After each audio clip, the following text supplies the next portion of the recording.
Finally tonight, Amna Nawaz speaks to actor Riz Ahmed about his upcoming films, increasing Muslim representation in Hollywood, and 9/11's lasting impact on Muslims 20 years later. It's part of our arts and culture series, Canvas. For Riz Ahmed, his acting career, You don't have kids? There's no time, man. Don't go. and his music career have always gone hand in hand. And in his new film, Mogul Mowgli, which he co-wrote, the two art forms collide with a story that hits close to home. Forget this damn tour, Zahir. Okay, so what's it gonna be, huh?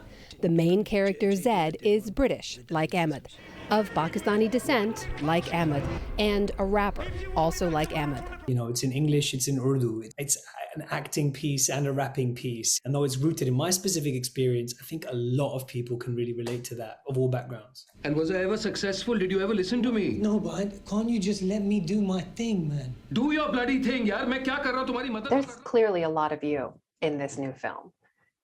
Could this have been something you did 5 years ago or 10 years ago, or is this sort of the perfect story for this time? I don't think I would have had the guts to make this 5 or 10 years ago, because I think I was still in a place where I was thinking about wearing masks in order to fit in for other people. What I'm interested in now is bringing all of myself to my work, bringing all of myself into every room I enter, not leaving the British side of the door, the Pakistani side, or the posh side, or the working class side, you know, the actor or the rapper.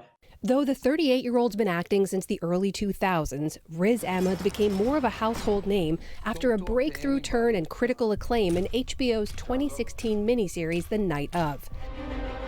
That propelled him to big-screen blockbusters like Disney's Rogue One, a Star Wars story, in which he played Bodhi Rook, an Imperial pilot turned rebel.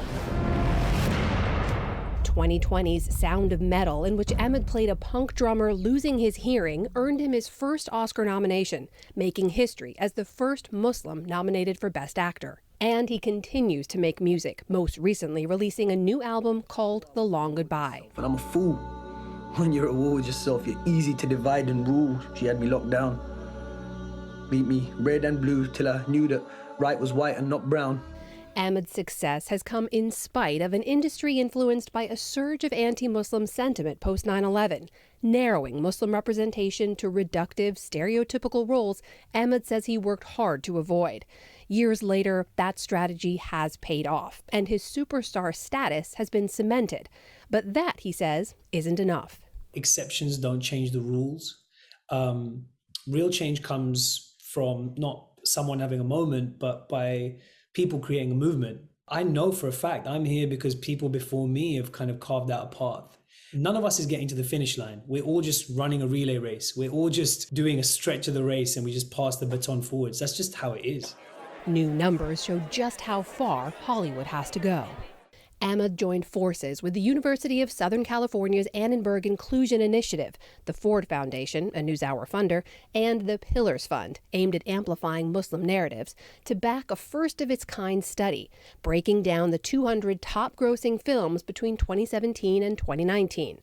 Of more than 8,500 speaking roles, fewer than 2% were Muslim, and over 75% of those roles were boys or men. Over 90% of films had no speaking role for any Muslim character. We got the numbers back, and surprise, surprise, the numbers are terrible. Of, I think, these 200 movies, Muslims are only 1.6% of all speaking characters, and 3/4 of the time they're either victims of or perpetrators of violence. What does that do when we're fed this image of a group of people? It makes it easier to dehumanize them and destroy their lives. In response, Ahmed and the Pillars Fund have created a multi-year fellowship to jumpstart and support Muslim artists in the US and UK.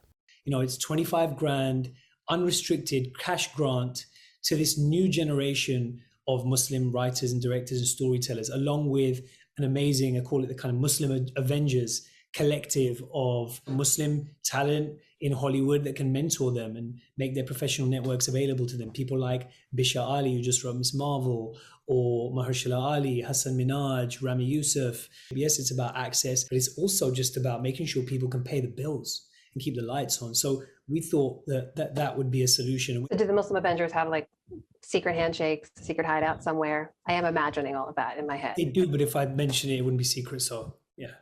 Good point. Good point. A new initiative for a new generation of creatives entering the industry 20 years after the attack that turned scrutiny and suspicion onto Muslims worldwide. Suddenly it became about the West versus the East, us versus them. And actually a lot of us, people like you and I and billions of people around the world, found themselves to not fit in to those neat boxes and those kind of clean lines. You know, there's a kind of hybridity to our identity and to the identity of really of most people in the world. There's a complexity and a nuance to our views. My whole career really has taken place in this, post 9/11 era. The kind of impetus behind it is to try and make that no man's land habitable, try and make it fertile ground, to try and, create a home for those of us who don't fit neatly into these black and white narratives that were imposed on us. So I'm curious from your perspective, over the last 20 years, do you think it's gotten better?